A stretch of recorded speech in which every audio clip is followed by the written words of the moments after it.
You know that feeling when you have a massive, just incredibly important project looming over you? Oh, yeah. The absolute worst feeling. Right. Like it could be a career change, a really complex creative endeavor, or, even just finally organizing your business taxes. Right. The stuff you really don't want to look at. Exactly. So you block out the time, you sit down at your desk, you stare at the screen, and then suddenly you are like deep cleaning the baseboards in your hallway. Naturally, as one does. Yeah, and you emerge an hour later with spotless trim and just this um, profound sense of failure, like assuming you are just fundamentally flawed or lacking basic discipline. Which is so common. I mean, we all do that. We do. Uh, But if you are listening to this right now, actively putting off something important, there's actually a literal neurological cycle happening inside your head that is actively preventing you from pursuing your goals. yeah. It has absolutely nothing to do with laziness. Yeah, the whole concept of laziness is, well, it's fundamentally a misdiagnosis of what is actually happening under the hood. Your brain is essentially hijacking your success. It's working overtime to protect you from something it perceives as like an immediate threat. Wow. And when you look closely at the neurological and psychological machinery driving this behavior, the moral failing we attach to procrastination completely dissolves. Okay, let's unpack this because today we are looking at this really extensive collection of notes from Olga, who's a cognitive science and computation researcher at the University of Pennsylvania. Yeah, her synthesis is fantastic. It really is, and it relies heavily on the work of Kim Peikel, who has spent decades leading the research on the psychology of procrastination. Decades, he's kind of the guy for this. Literally. So our mission for this deep dive is to isolate exactly why your brain sabotages your to-do list and then outline the specific biological interventions you can use to, rewire that response. Right, and the foundational shift in Peikel's work requires us to completely discard our usual approach to this problem. Like the whole time management thing. Exactly. I mean, for decades, the cultural consensus has been that procrastination is a time management issue. So the presumed fix is always structural, right? Like you buy a new planner or you block your calendar into these strict 15-minute increments or download an app. Which never works. Right, because Peikel's research proves that procrastination is not a time management problem. It is an emotion regulation problem. This is huge. An emotion regulation problem changes the entire paradigm. Completely. I mean, we aren't avoiding the spreadsheet or the essay because we lack the time to do it. We're avoiding the task purely because of the emotional state it triggers. Right, so let's trace the actual biological cycle here. You sit down to draft a difficult business proposal. Okay. Just the mere thought of initiating that task generates a complex negative emotion. Like dread. Dread, exactly. Yeah. Depending on the person, it manifests as profound overwhelm, anxiety, self-doubt, or, the fear that the final product just won't meet expectations. Right. And your brain is evolutionarily wired to despise negative emotions. It will act aggressively to neutralize them. It wants to feel safe. Yes. So it triggers an escape hatch. It literally compels you to step away from the proposal and engage in anything else. You reorganize your desk, you check your email, you start cleaning. And then you feel better? Exactly. The moment you pivot away from the difficult task, the negative feeling of dread just evaporates. It's replaced instantly by relief. Wait, but isn't relief a good thing? Like, why is the brain punishing us for seeking a positive feeling? Well, I mean, if you think about it, it's like training a dog by handing it a piece of steak every time it barks aggressively at the mailman. that's a great way to put it. Right, because you get the immediate relief of a quiet dog while the mailman is walking away, but you are rewarding the exact wrong reaction. You're reinforcing the barking. Exactly. So by seeking out the positive feeling of relief in the short term, we are actively punishing our future selves. What's fascinating here is how the brain fundamentally misinterprets the modern environment. How so? Well, you are the dog, and you are handing yourself the steak. In psychology, behaviors that get rewarded get repeated. Always. Right. The immediate relief you feel acts as this powerful neurological reward. The brain learns a very simple algorithmic lesson. It is. When faced with a difficult, overwhelming stimulus, executing an avoidance behavior yields a hit of positive emotion. Oh, wow. Yeah, it creates a reinforced avoidance loop. Task triggers negative emotion, you avoid the task, you feel relief. The brain's threat detection system is operating like an overzealous antivirus software. Flagging everything. Right.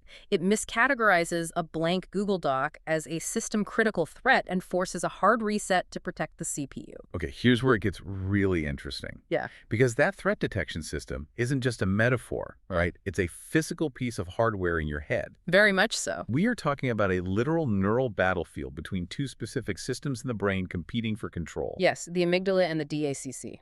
Right, so on one side, we have the amygdala, the brain's ancient alarm system. I mean, its primary function is to scan the environment for threats and keep you alive. Which was great when we were running from tigers. Exactly. But now, when a task feels overwhelmingly stressful, the amygdala flags it as a present danger and screams at you to disengage. And attempting to override that alarm is the dorsal anterior cingulate cortex. The DACC. Right. This region is responsible for cognitive control and conflict monitoring. It's essentially the discipline manager of the brain. The adult in the room. Yes.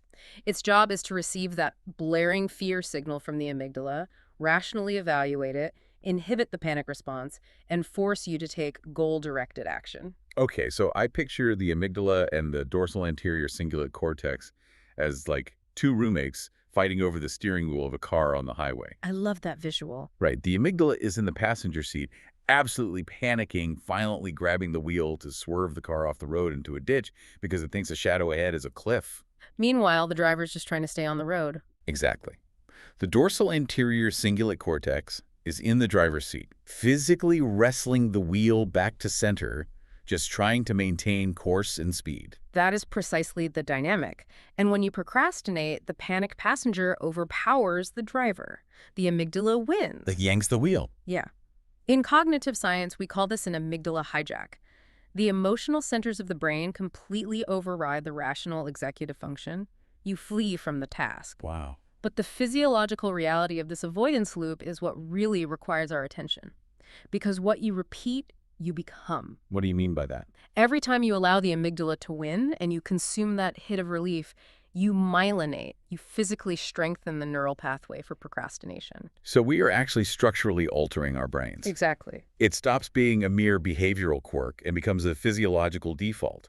The pathway for avoidance becomes highly efficient, while the discipline circuit, the DACC, just kind of atrophies from disuse, much like a muscle. The neural connections for avoidance become faster and thicker. This is why putting off a project on Monday makes it exponentially harder to start on Thursday. Oh, because you've been practicing avoiding it. Right. You have spent 3 days actively reinforcing the procrastination circuits. Okay, but if the biological imperative is solely to avoid the negative feeling of the task, I have to wonder why the brain bothers with all the theater. Theater. Yeah, like if the amygdala just wants us to run away, why don't we just lie down on the floor and stare at the ceiling? That's a great point. We rarely do that. Yeah. We almost always end up executing other, seemingly random tasks. Well, because lying on the floor introduces a secondary problem. Guilt. The guilt. Yeah. If you actively do nothing while a major deadline looms, you trigger intense guilt, which is another severe negative emotion. And the amygdala hates that too. Right. The amygdala is entirely agnostic about which negative emotion it is avoiding. It just wants them all gone. Sitting still triggers the very alarm the brain is trying to silence. So it has to find a workaround. Exactly. To escape the guilt, the brain employs an incredibly sophisticated disguise. It masks avoidance as productivity. That is so sneaky. The brain tricks us into feeling productive so we don't realize we're actively fleeing. It really does. And Pichel's research highlights 2 distinct disguises here. The first is perfectionism. Which people usually brag about. Right. Culturally, we view perfectionists as high achievers with uncompromising standards.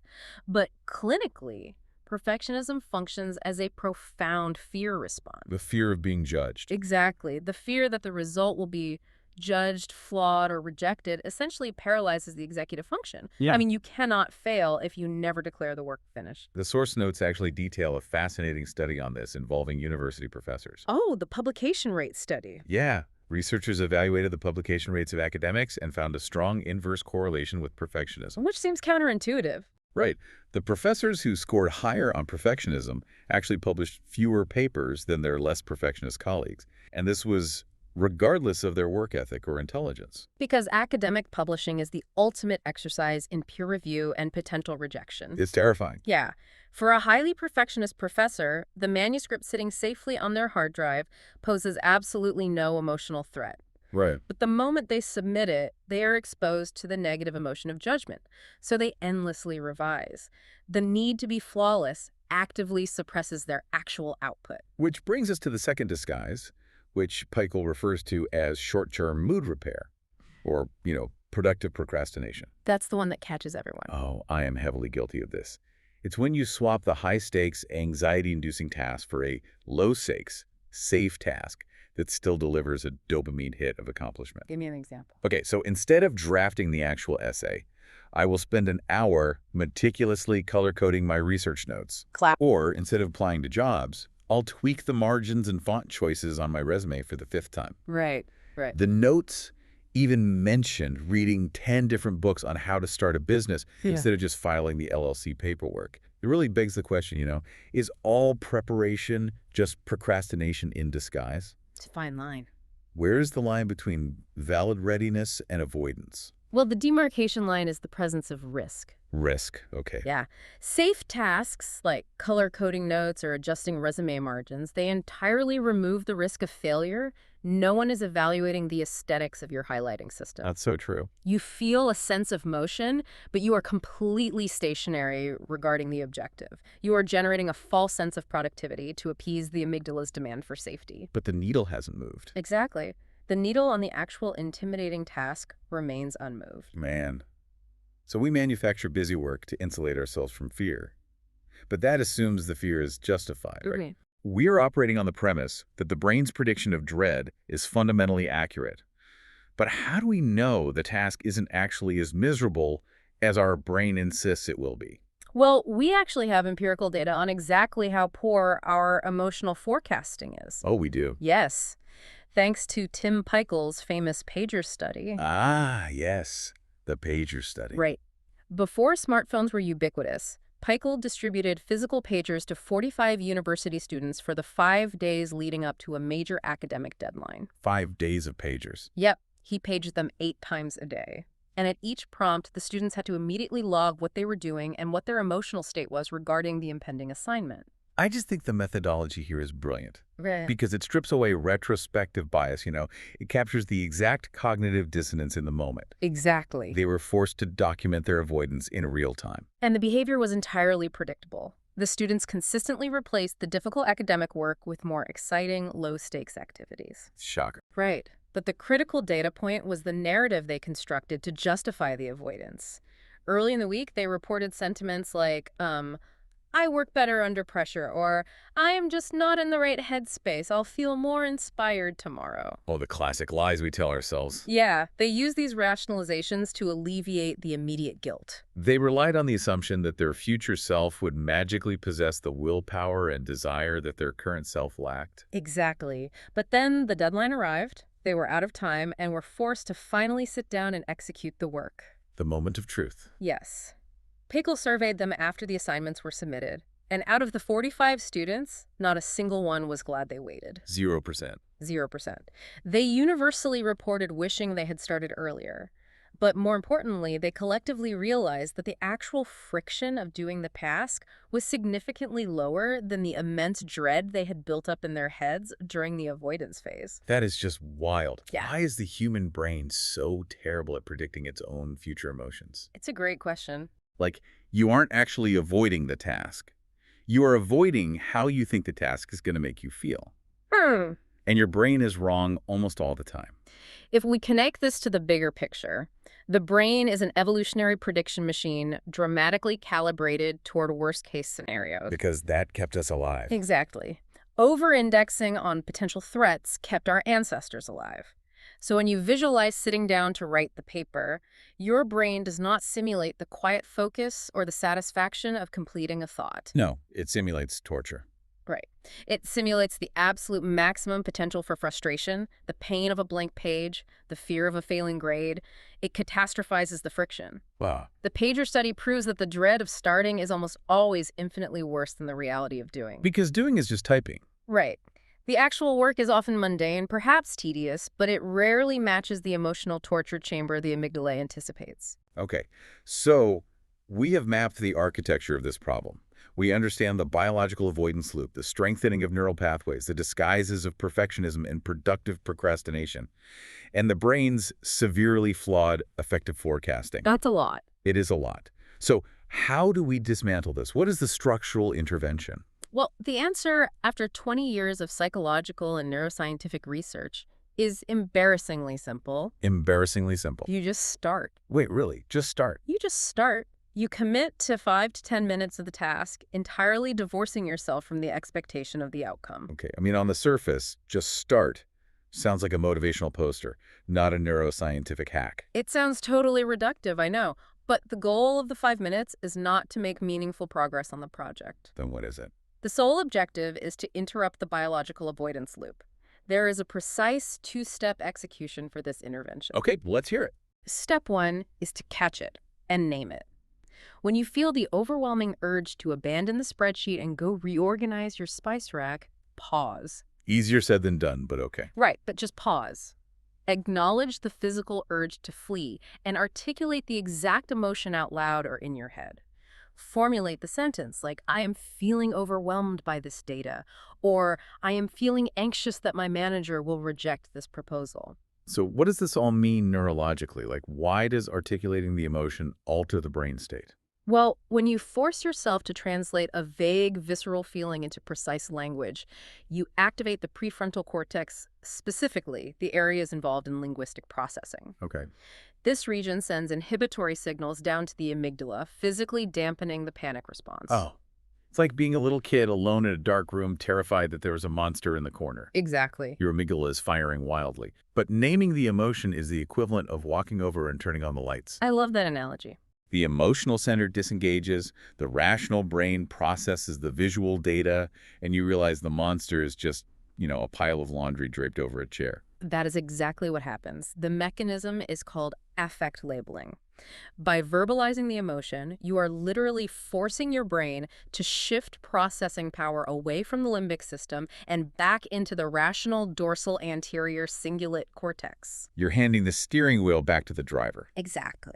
So step 1 is turning on the lights through affect labeling. What is step 2? Step 2 is to make the task stupidly small. Stupidly small. Yes. The amygdala is reacting to the perceived magnitude of the threat. To bypass the alarm system, you must shrink the threat profile. How small are we talking? Well, if your internalized goal is, I need to write a 10-page essay tonight, the sheer scale of that demand will trigger an amygdala hijack. You must change the parameters of the goal so it registers as a non-threat. It is a self-mission past your own security system. Exactly. You strip away the outcome. Your goal is not to write the essay. Your goal is strictly to open the Google Doc and type any words for exactly 10 minutes. Wow. If you're dreading an hour-long workout, you do not focus on the hour. Your sole objective is to put on your athletic shoes and walk out the front door. So you aren't actually lowering your standards long term. No, not at all. This is not about permanently lowering your standards. It is a calculated manipulation of your neurobiology. Right. Because once you cross that 10-minute threshold, the anticipated dread dissolves, the avoidance loop is fractured, and the brain's natural momentum takes over. Because the friction of continuing is vastly lower than the friction of starting. Yes. It completely removed the moral weight and the shame from the equation.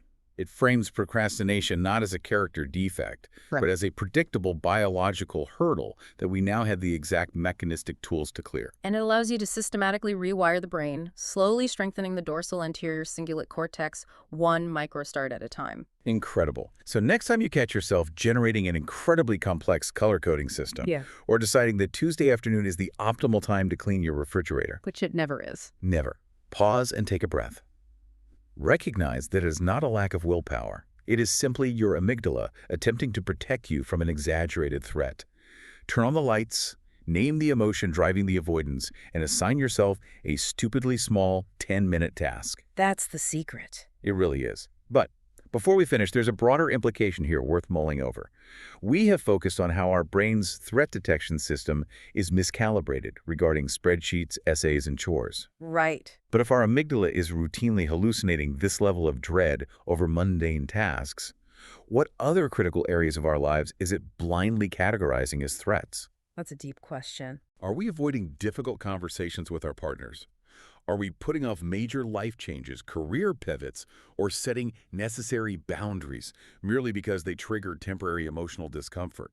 We really have to ask ourselves, are we productive procrastinating on our actual lives? Thank you so much for taking this deep dive into the source material with us. The next time you face the messy landscape of your own avoidance, remember the biology, drop the self-judgment, and just turn on the lights.